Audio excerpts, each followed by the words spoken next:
మందంగా ఉండే ఇలాంటి బాటిల్ని తీసుకొని పైన క్యాప్కి ఫోక్తో ఇలా కొద్దిగా వేడి చేసి చిన్న హోల్స్ అనేవి చేసుకోవాలి. ఆ తర్వాత ఈ క్యాప్ని క్లీన్ చేసుకున్నాక మనము ఈ బాటిల్లో గోధుమ పిండిని వేసుకోవాలండి. ప్రతిసారి చపాతీలు చేసేటప్పుడు గోధుమ పిండి వేయాలన్నప్పుడు ఈ బాటిల్తో ఇలా ఈజీగా వేసుకోవచ్చు. మిక్సీ జార్లో మనము ఏదైనా వేసుకొని రుబ్బుకున్నామనుకోండి, ఈ రబ్బర్ అనేది ఇలా లూజ్గా ఉండటం వలన దాంట్లో ఉండేది బయటకి వచ్చేస్తుంది. మళ్ళీ మనము క్లీన్ చేసుకోవాల్సిన పని కూడా ఏర్పడుతుంది కదండి. ఇలా లూజ్గా ఉన్న దానికి మనము ఒక రబ్బర్ బ్యాండ్ను వేసి ఆ తర్వాత మనము మిక్సీలో ఏదైనా రుబ్బుకున్నామనుకోండి, దాంట్లో నుంచి బయటకి రాకుండా నీట్గా ఉంటుంది. ఇలాంటి ప్లాస్టిక్వి మనకి ఫ్రూట్స్ కానీ ఏవైనా కూరగాయలు కొన్నప్పుడు వస్తాయండి. వీటికి మధ్యలో మనము ఇలా చిన్న హోల్ చేసుకొని టిష్యూ పేపర్లను అందులో పెట్టేసుకోవాలి. ప్రతిసారి టిష్యూ పేపర్ని తీసుకోవాలన్నప్పుడు క్యాప్ని తీసుకోకుండా ఇలా డైరెక్ట్గా ఆ హోల్లో నుంచి తీసేసుకుంటే సరిపోతుంది. నాన్ స్టిక్ ప్యాన్స్కి ఇలాంటి లిడ్ వచ్చిందనుకోండి, ఒక్కొక్కసారి మనం క్లీన్ చేసిన తర్వాత ఈ లిడ్ని ఇలా పెట్టేసామనుకోండి, మన చేతి తలిగి పగిలే అవకాశం అయితే ఉంటుంది. ఇలా మనము క్లీన్ చేసిన తర్వాత లిడ్ని ఈ ప్యాన్కి రివర్స్లో పెట్టేసామనుకోండి, మనము ఎంత కదిపినా కానీ ఈ లిడ్ అనేది కింద పడిపోకుండా ఉంటుంది. చపాతీలు చేసిన తర్వాత హాట్ బాక్స్లో ఇలా పెట్టేసాం కదండి, 2-3 అవర్స్ పాటు మాత్రమే వేడిగా ఉంటాయి. ఆ తర్వాత గట్టి పడతాయి కదా.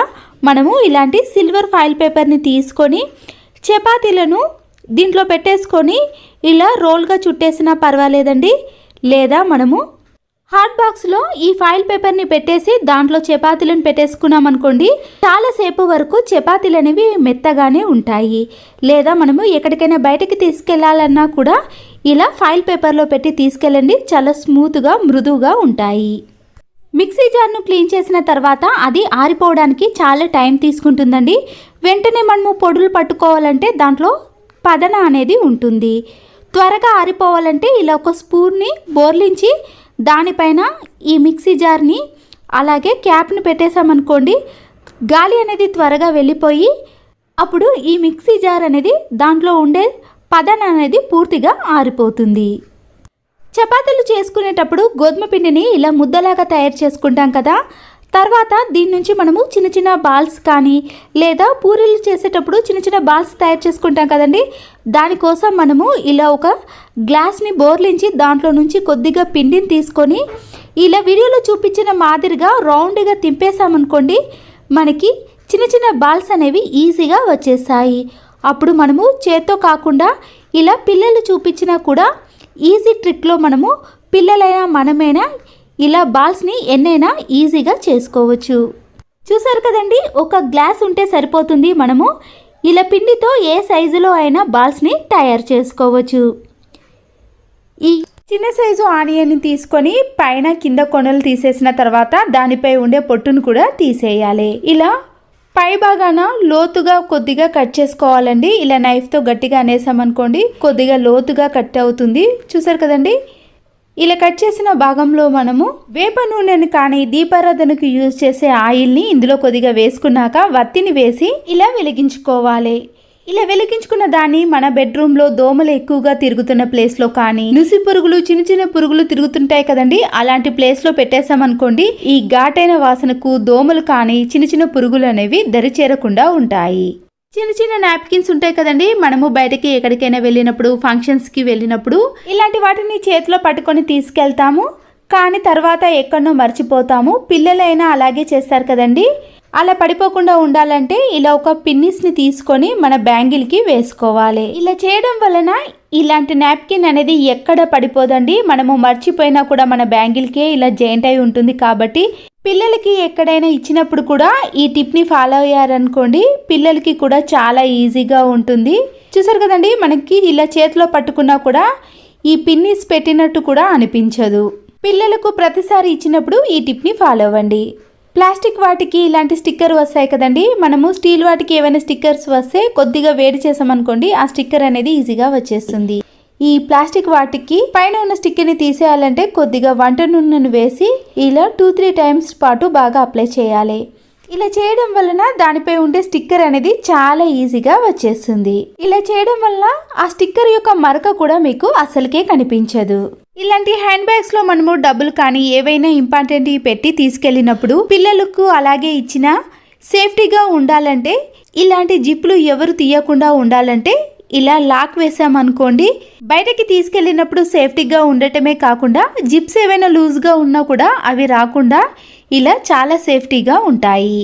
రసం తీసిన నిమ్మ తొక్కలు ఉంటాయి కదండి, అవి వేస్ట్ అని పడేస్తాం. కానీ ఇలాంటి జాలీ డోర్స్ పైన ఫ్రేమ్స్ వస్తాయి కదండి, వాటిని మనము క్లీన్ చేయడానికి క్లాత్ని యూజ్ చేసే బదులు ఇలా పడేసే నిమ్మ తొక్కలతో క్లీన్ చేసామనుకోండి, మన పని అనేది చాలా సులువైపోతుంది.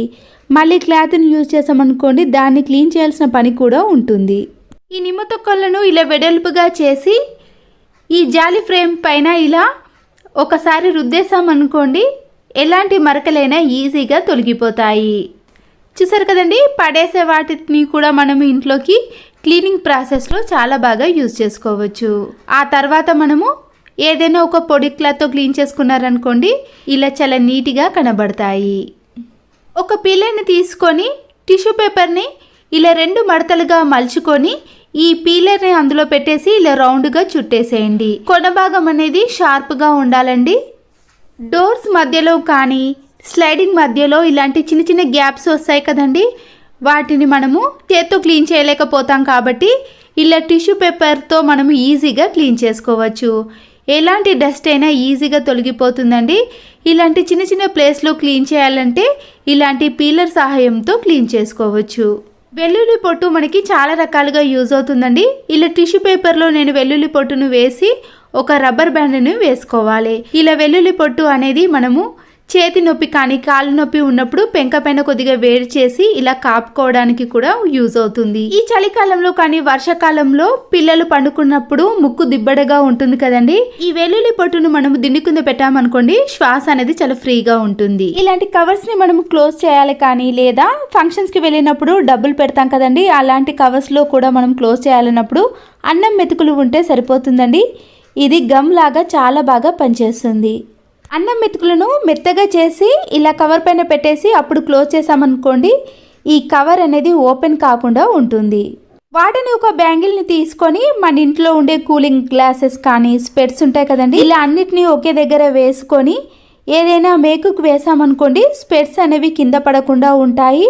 అన్నీ ఒకే దగ్గర ఉంటాయి కాబట్టి వెతకాల్సిన పని కూడా ఉండదు. నెయిల్ పాలిష్ యొక్క క్యాప్ అనేది గట్టిగా ఉండి ఎంత తింపినా రానప్పుడు ఒక బౌల్లోకి కొన్ని హాట్ వాటర్ని వేసి ఇలా నెయిల్ పాలిష్ పెట్టినప్పుడు క్యాప్ అనేది మునిగేంత వరకు కూడా వాటర్ వేసుకోవాలి. ఇలా చేసిన తర్వాత ఒక 2 minutes అలాగే ఉంచేసి మనము ఈ నెయిల్ పాలిష్ యొక్క క్యాప్ని తీసేసామనుకోండి, క్యాప్ అనేది చాలా లూజ్ అయిపోయి ఈజీగా వచ్చేస్తుంది. ఫ్రూట్స్ కానీ ఇంకేదైనా తీసుకున్నప్పుడు ఇలాంటి క్యాప్ ఉన్న బాక్సులు వస్తాయి కదండి, కిచెన్లో మనము కూరగాయలు కట్ చేసినప్పుడు ఇలా కబోర్డ్ కింద మనము ఈ ప్లాస్టిక్ బాక్స్ను పెట్టేసి కూరగాయలను కట్ చేసిన తర్వాత వేస్టేజ్ ఉంటుంది కదండి, దానంతా కూడా ఇలా ఈ ప్లాస్టిక్ బాక్స్లోకి వేసామనుకోండి, కిచెన్ అనేది చాలా నీట్గా కనబడుతుంది. మనకి పని కూడా చాలా వరకు తగ్గిపోతుంది. జిన్ పెయింట్ యొక్క బటన్ అనేది ఊడిపోయినప్పుడు ఈజీ టిప్ని చెప్తానండి. మన దగ్గర ఇలాంటి చిల్లర కాయిన్స్ ఉంటే సరిపోతుంది. బటన్ అనేది మనం స్టిచ్చింగ్ వేయకుండానే ఈజీ ప్రాసెస్లో బటన్ని పెట్టుకోవచ్చు. ఇక్కడ నేనైతే లేడీస్కి అయితే డిజైన్ క్లాత్ని అయినా వేసుకోవచ్చండి. జెంట్స్కి అయితే ఇలాంటి మామూలు క్లాత్ని మాత్రమే తీసుకోండి. మీరు అదే కలర్ మ్యాచింగ్ క్లాత్ని తీసుకున్నారనుకోండి, ఏర్పడకుండా ఉంటుంది. నేను ఇక్కడ మీకు చూపించడానికి ఇలా వేరే కలర్ క్లాత్ని తీసుకుని కొద్దిగా మాత్రమే కట్ చేసుకోవాలి. బటన్ హోల్ని బట్టి ఇక్కడ కాయిన్స్ని తీసుకోండి. నేనైతే ఇక్కడ 1 రూపీ కాయిన్ తీసుకొని ఈ క్లాత్లో పెట్టేసి ఇలా పైన కొద్దిగా క్లాత్ను మనము ఒక దగ్గరికి తీసుకొని ఈ క్లాత్ను ముందుగా ఈ బటన్ హోల్లో నుంచి పెట్టేసేయండి. అయితే దీనికి సీజర్ని కానీ ఏదైనా నిడిల్ని తీసుకొని ఇలా గట్టిగా ప్రెస్ చేసామనుకోండి, అందులో నుంచి ఈ క్లాత్ అనేది ఈజీగా వచ్చేస్తుంది. మీరు పర్మనెంట్గా ఉండాలంటే అక్కడ స్టిచ్చింగ్ కూడా వేసుకోవచ్చండి. అప్పటికప్పుడు మనము ఇలా ఒక రబ్బర్ బ్యాండ్ను వేసామనుకోండి, ఊడిపోకుండా గట్టిగా ఉంటుంది. చూసారు కదండి, మిగిలిన క్లాత్ను నేను సీజర్తో కట్ చేసుకుంటున్నానండి. అంతేనండి. మన ఇంట్లో బటన్ అనేది అవైలబుల్గా లేనప్పుడు, అర్జెంటుగా మనము బయటికి ఎక్కడికైనా వెళ్ళాలన్నప్పుడు ఇలా స్టిచ్చింగ్లు వేయకుండా ఇలా చిల్లర కాయిన్స్ ఉంటే సరిపోతుందండి. బటన్ని మనము ఈజీగా పెట్టేసుకోవచ్చు. వర్షాకాలంలో కానీ చలికాలంలో తడి అనేది ఎక్కువగా ఉండటం వలన ఈ ఎండుమిర్చి అనేది తెల్లగా లోపల బూజు అనేది వస్తుంది. అలా రాకుండా ఉండాలంటే ఈ ఎండుమిర్చిని ఇలా చిన్న చిన్న పీసెస్గా కట్ చేసుకొని మనము ఒక డబ్బాలో స్టోర్ చేసుకోవాలి. వీటిని డైరెక్ట్గా చేత్తో కాకుండా ఇలా స్పూన్తో మనము కర్రీలో కానీ చట్నీలో కానీ వేసుకోవచ్చు. మన ఇంట్లో ఉండే హాట్ బాక్స్ అనేది దీంట్లో మనము చపాతీలు కానీ ఇడ్లీ కానీ ఏది పెట్టినా ఎక్కువగా వేడి అనిపించినప్పుడు ఇలా కొన్ని హాట్ వాటర్ని వేసి ఒక 1 అవర్ పాటు క్యాప్ని పెట్టేసుకొని అలాగే ఉంచేసేయాలి. ఆ తర్వాత ఈ హాట్ వాటర్ని తీసేసి మనము ఏదైనా పొడి క్లాత్తో క్లీన్ చేసుకున్నాక దీంట్లో మనము స్టోర్ చేసుకున్నామనుకోండి, అవి చాలాసేపు వరకు వేడిగానే ఉంటాయి. ఈ దారపు రీల్స్ని అన్నిటినీ ఒకే డబ్బాలో వేసుకున్నామనుకోండి, అవి ఇలా చిక్కుబడిపోతాయి. ఇలా చిక్కుబడిపోకుండా ఉండాలంటే మనము ఒక దారపు రీల్ని తీసుకొని ఇలా వీడియోలో చూపించిన మాదిరిగా మనము నైఫ్తో ఇలా ఘాట్లు పెట్టుకున్నామనుకోండి, ఈ దారపు చివరి కొన భాగాన్ని ఇలా పెట్టుకోవడం వలన ఎన్ని దారాలను మనము ఒకే దాంట్లో వేసుకున్నా కూడా చిక్కుబడిపోకుండా ఉంటాయి. వీటి గురించి మరొక టిప్ అండి.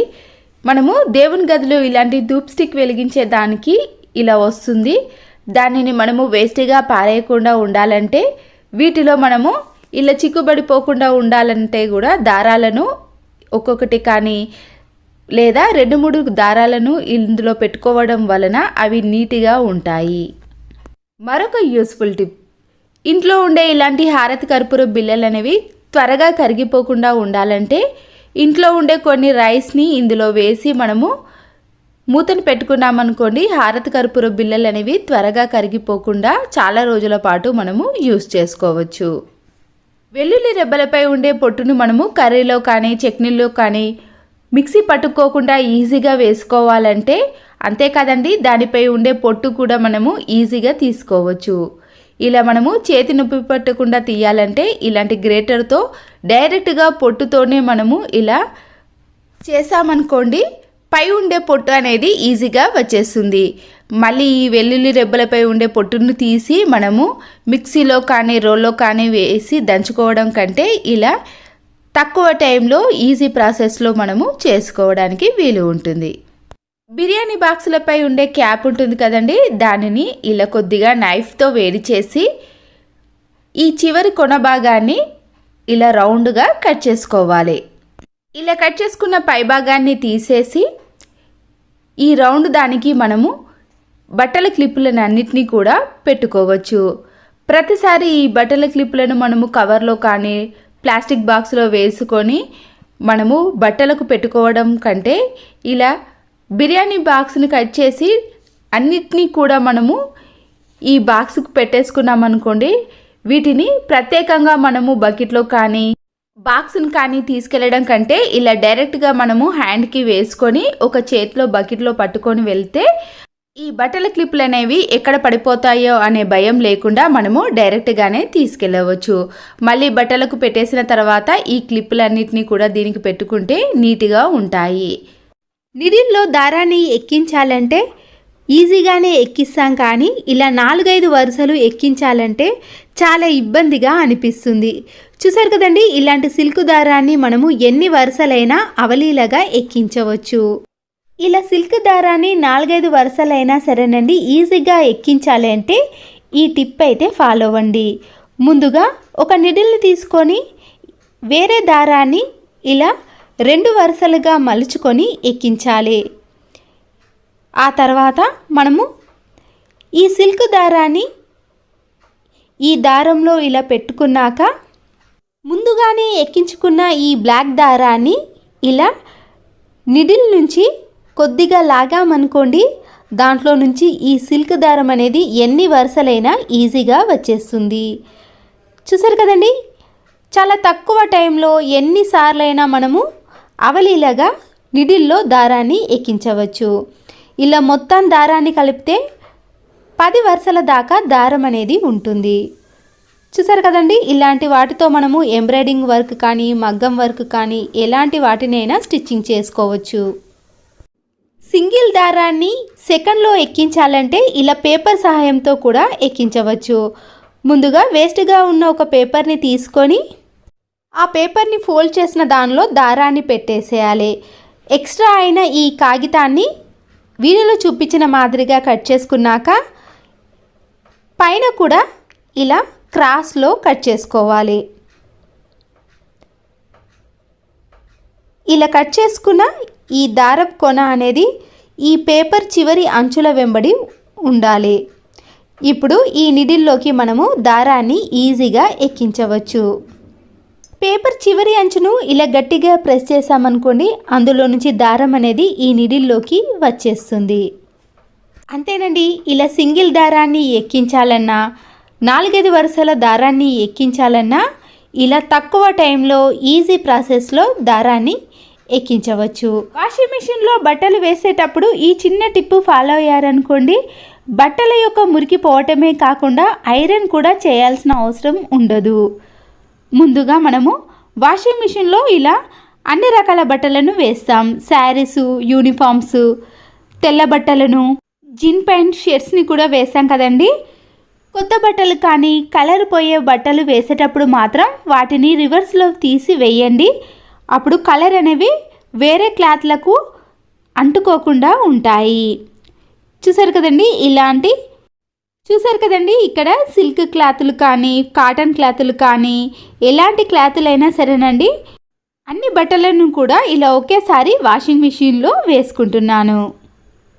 కాటన్ బట్టలు మనము ఇలా వేసేటప్పుడు అవి ముడతలు కాకుండా ఐరన్ చేయాల్సిన పని లేకుండా ఉండాలంటే, బట్టలలో మురికి కూడా త్వరగా పోవాలంటే ఇలా బట్టలు వేసేటప్పుడు నేను చూపించిన ఒక చిన్న టిప్ని ఫాలో అవ్వండి. ఇలా బట్టలన్నీ వేసిన తర్వాత మనము సర్ఫ్ని కానీ లిక్విడ్ని కానీ మీరు ఏదైనా వేసుకోవచ్చండి. ప్రతిరోజు యూజ్ చేసేదే ఈ వాషింగ్ మిషన్లో వేసుకోండి. నేను ఇక్కడ సర్ఫ్ ఎక్సెల్ పౌడర్ని వేస్తున్నాను. వీటితో పాటు మీరు కంఫర్ట్ని కూడా వేసుకోవచ్చండి. నేను ఇక్కడ కంఫర్ట్ని వేయకుండా ఈ వాటర్ని మాత్రమే వేస్తున్నానండి. ఈ వాటర్ని వేయడం వలన బట్టలకు ఉండే మురికి పోవటమే కాకుండా ఐరన్ చేయాల్సిన పని కూడా ఉండదు. చాలామంది కాటన్ బట్టలకు గంజి వేసి తర్వాత ఐరన్ చేస్తారు కదండి.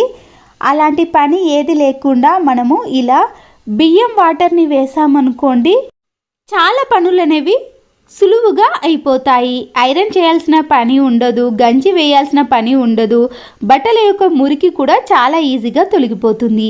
అయితే మనము ఇలా బియ్యం వాటర్ని ఎలా వేయాలో చివర్లో ఈ వీడియోలో చూపిస్తానండి. వీడియోని స్కిప్ చేయకుండా పూర్తిగా చూసేయండి.